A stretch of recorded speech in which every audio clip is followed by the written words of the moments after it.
ഞാൻ മിനിങ്ങാന്ന് അസംബ്ലിയിലെ ഫെൻസിങ്ങിന്റെ കാര്യം പറഞ്ഞു. ഫെൻസിങ്ങിനൊക്കെ വേണ്ടി ചെലവാക്കിയേക്കണ തുക സീറോയാണ്. സീറോ. ഗവൺമെന്റ് തന്ന മറുപടി സൗരോർജ വേലിയില്ല, ഫെൻസിംഗ് ഇല്ല, ആന വരാതിരിക്കാനുള്ള കിടങ്ങില്ല, റെയിൽ ഗാർഡില്ല, ഒന്നുമില്ല. കഴിഞ്ഞ ഒരു 3-4 കൊല്ലമായിട്ട് 1 രൂപ പോലും ഇതിനു വേണ്ടി ചെലവഴിച്ചിട്ടില്ല. പിന്നെ പുതിയ ആധുനികമായ സങ്കേതങ്ങളുണ്ട്. മറ്റ് സംസ്ഥാനങ്ങളൊക്കെ അത് പ്രാവർത്തികമാക്കി. ലോകരാജ്യങ്ങളിലൊക്കെ ഉണ്ട്. ഈ വന്യമൃഗങ്ങൾ ജനാതിർത്തിയിലേക്ക് പ്രവേശിക്കുമ്പോൾ തിരിച്ചോടിക്കാനുള്ള പുതിയ സങ്കേതങ്ങളുണ്ട്. പലതും ചെയ്യുന്നില്ല, പുതിയതും ചെയ്യുന്നില്ല ഇവിടെ. അതാണ് സ്ഥിതി.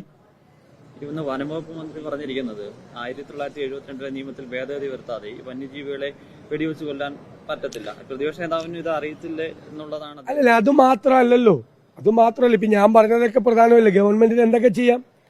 പണ്ടും മൃഗങ്ങൾ നാട്ടിലേക്ക് ഇറങ്ങും. അതിനെ തടയാനുള്ള ഉമ്മൻചാണ്ടിയുടെ കാലത്ത് ഇപ്പൊ ഞാൻ പോകുന്ന സ്ഥലത്ത് കണ്ണൂരിൽ എത്രയോ നീളത്തിലാണ് മതിലുണ്ടാക്കിയിരിക്കുന്നത്. മതിലുണ്ടാക്കും, കിടങ്ങുണ്ടാക്കും, വേലിയുണ്ടാക്കും, ഇതൊക്കെ ചെയ്യും. ഏറ്റവും ടെൻഷനുള്ള പ്രദേശങ്ങളിൽ. ഇപ്പോൾ ഞാനൊരു ഉദാഹരണം പറയാം. ഒരു കടുവയ്ക്ക് 20 ചതുരശ്ര കിലോമീറ്റർ വേണം. ടെറിട്ടോറിയൽ ആനിമലാണ് കടുവ. അപ്പോൾ 354 ചതുരശ്ര കിലോമീറ്ററുള്ള വയനാട്ടിൽ 151 കടുവയുണ്ട്. അവർക്ക് വേണ്ടത് 3000 ചതുരശ്ര കിലോമീറ്ററാണ്. അപ്പോൾ ചെറുപ്പക്കാർ വന്ന് പ്രായമുള്ളവരെ അടിച്ചോടിക്കും. അവരെ ഇര പിടിക്കാൻ പറ്റാതാകുമ്പോൾ നാട്ടിലിറക്കി ഇറങ്ങി പശുവിനെയും പട്ടിയെയും ആടിനെയും മനുഷ്യനെയും കൊന്നു. കേന്ദ്ര ഗവൺമെന്റും ടൈഗർ കൺസർവേഷൻ അതോറിറ്റിയുമായിട്ട് ആലോചിച്ച് കൂടുതലുള്ള കടുവകളെ ഇവിടെ നിന്ന് പിടിച്ച് മറ്റ് കടുവകൾ കുറവുള്ള ടൈഗർ റിസർവിലേക്ക് കൊണ്ടുപോകാം.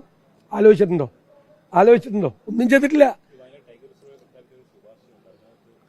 അല്ല, ടൈഗർ റിസർവായി പ്രഖ്യാപിച്ചാൽ ഇപ്പോൾ ഈ കടുവ മാത്രം പോരല്ലോ, കടുവയ്ക്ക് ഇരകളും വേണം. ഒരു കടുവയ്ക്ക് ഒരു 55 മാനെങ്കിലും വേണം ഒരു വർഷം. അപ്പോൾ ഈ 150 കടുവയ്ക്കുള്ള ഇര അവിടെ ഉണ്ടോ ഇല്ലെന്നൊക്കെ ടൈഗർ കൺസർവേഷൻ അതോറിറ്റി പരിശോധിക്കണം. ഒരു ടെറിട്ടോറിയൽ ആനിമൽ 20 ചതുരശ്ര സ്ക്വയർ കിലോമീറ്ററിന്റെ അകത്തേക്ക് വേറെ ആണിനെ പ്രവേശിപ്പിക്കില്ല. മനസ്സിലെ? മാർക്ക് ചെയ്ത് വെച്ചേക്കുക. നന്നായി യുദ്ധം ചെയ്ത് ഒരാൾ പോകണം. ഒരാൾ പുറത്തു പോയാൽ അയാൾ നാട്ടിലേക്ക് ഇറങ്ങണം.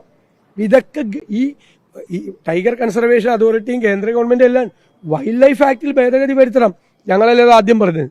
ആദ്യം ഞങ്ങളാ പറഞ്ഞത് ഭേദഗതി വരുത്തണം. പക്ഷെ അതുകൊണ്ട് മാത്രമായില്ല. ഇവിടെയും ഒരുപാട് തീരുമാനങ്ങൾ എടുക്കേണ്ടതിന് ഒന്നും ചെയ്യുന്നില്ല.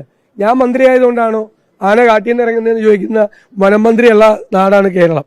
അദ്ദേഹം ചിരിച്ചുകൊണ്ടാണ് പറയുന്നത്. മനസ്സിലായോ? ഇതല്ല പ്രശ്നം. പ്രശ്നത്തെ ഗൗരവത്തോടുകൂടി ഗവൺമെന്റ് കാണുന്നില്ല. പിന്നെ ഈ ഭൂമി പ്രശ്നവും കാർഷിക പ്രശ്നവും അതൊക്കെ വെറുതെയാണ്. ഞാൻ പറഞ്ഞല്ലോ കഴിഞ്ഞ ദിവസം, നിങ്ങൾ രാവിലെ പറയും ഏതെങ്കിലും, നിങ്ങളെന്ന് വെച്ചാൽ ഒരാളെ ഉദ്ദേശിച്ചല്ല, KPCC പ്രസിഡന്റ് മാറ്റും. അന്ന് മുഴുവൻ അതാ ചർച്ച. പിറ്റേ ദിവസം പറയും KPCC പ്രസിഡന്റ് മാറ്റുന്നില്ല. എന്നിട്ട് അത് ചർച്ചയാക്കും. 3-ാമത്തെ ദിവസം ഒന്നും കിട്ടാതിരിക്കുമ്പോൾ പറയും KPCC പ്രസിഡന്റും പ്രതിപക്ഷ നേതാവും തമ്മിൽ സ്വരച്ചേർച്ചയില്ല. ഞങ്ങൾ ഇത് രണ്ടുപേരും കൂടി കണ്ടിരുന്ന് ചിരിക്കുകയാണ്. ഈ വാർത്ത കണ്ടിട്ട് ഞങ്ങൾ ഒരുമിച്ചിരുന്ന് ചിരിക്കുകയാണ്. ഞങ്ങൾ തമ്മിൽ ഒരു അഭിപ്രായ വ്യത്യാസമില്ല ഒരു തരത്തിലും. ഒന്ന് പിണങ്ങിയിട്ട് പോലുമില്ല. അല്ല, അതൊന്നും ഞങ്ങളല്ലല്ലോ തീരുമാനിക്കേണ്ടത്. അതൊക്കെ കോൺഗ്രസ് ഒരു ദേശീയ പാർട്ടിയാണ്, ദേശീയ നേതൃത്വമാണ് തീരുമാനിക്കുന്നത്. ഇവിടെ ഞങ്ങൾ ഒരു ചർച്ചയും നടത്തിയിട്ടില്ല. പട്ടിക കൊടുത്തിട്ടുണ്ടോ? പട്ടിക കൊടുത്തു എനിക്കറിയില്ല, ഞാൻ അറിഞ്ഞിട്ടില്ല. ഇതൊക്കെ നിങ്ങളുടെ വാർത്തകളാണ്. ഞാനൊരു കാര്യം, ഞാനും രമേശ് ചെന്നിത്തലയും കൂടി ഒരുമിച്ചൊരു പത്രസമ്മേളനം നടത്തി.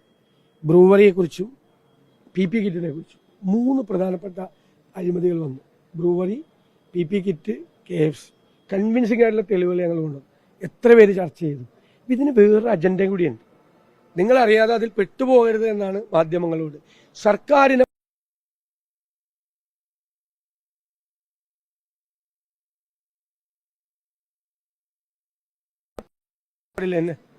അത് നിങ്ങൾ എന്തിനാ 4 ദിവസം സെലിബ്രേറ്റ് ചെയ്യണം? ഞാൻ കൊള്ളരുതാത്തവനാണെന്നൊന്നും അല്ലല്ലോ പറഞ്ഞത്. CPM അല്ല. എനിക്കെതിരെ വിമർശനം ഉണ്ടാവും പാർട്ടിയിൽ.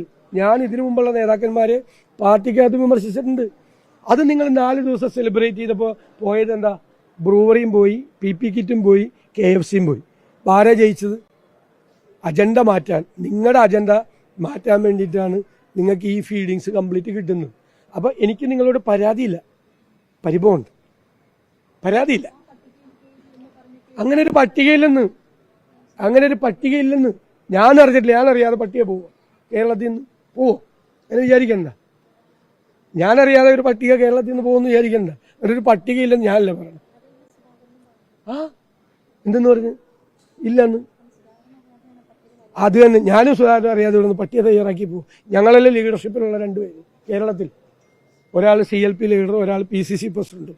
ഞങ്ങൾ രണ്ടുപേരും ചർച്ച ചെയ്തിട്ടില്ല, ഞങ്ങളോട് ആരും ചർച്ച ചെയ്തിട്ടില്ല. ഇവിടെ നിന്ന് ഒരു പട്ടികയും പോയിട്ടില്ല. വെറുതെ അതിൻ്റെ ഒന്നും പുറകെ പോവല്ലേ, മറ്റേൻ്റെ പുറകെ പോകും. മുന്നോട്ട് പോവാണ്. അല്ല, അതൊന്നും നടപ്പാക്കില്ല. കേരളത്തിൽ അത് നടപ്പാക്കാൻ സമ്മതിക്കില്ല. ഞാൻ ഒറ്റ ചോദ്യം മുഖ്യമന്ത്രിയോട് ചോദിച്ചല്ലോ.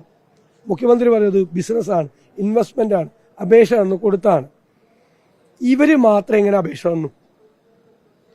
പാലക്കാടുള്ള ഡിസ്റ്റിലറികൾ പോലും അറിഞ്ഞില്ല, കേരളത്തിലെ ഒരു ഡിസ്റ്റിലറി അറിഞ്ഞില്ല, മധ്യപ്രദേശിലും പഞ്ചാബിലും ഒരു കമ്പനി മാത്രം ഇത് അറിയുന്നു. ഇങ്ങനെ കേരളത്തിൽ ഇത് കൊടുക്കാൻ പോവാണ്. അതിന് ഉത്തരം പറയട്ടെ ആദ്യം.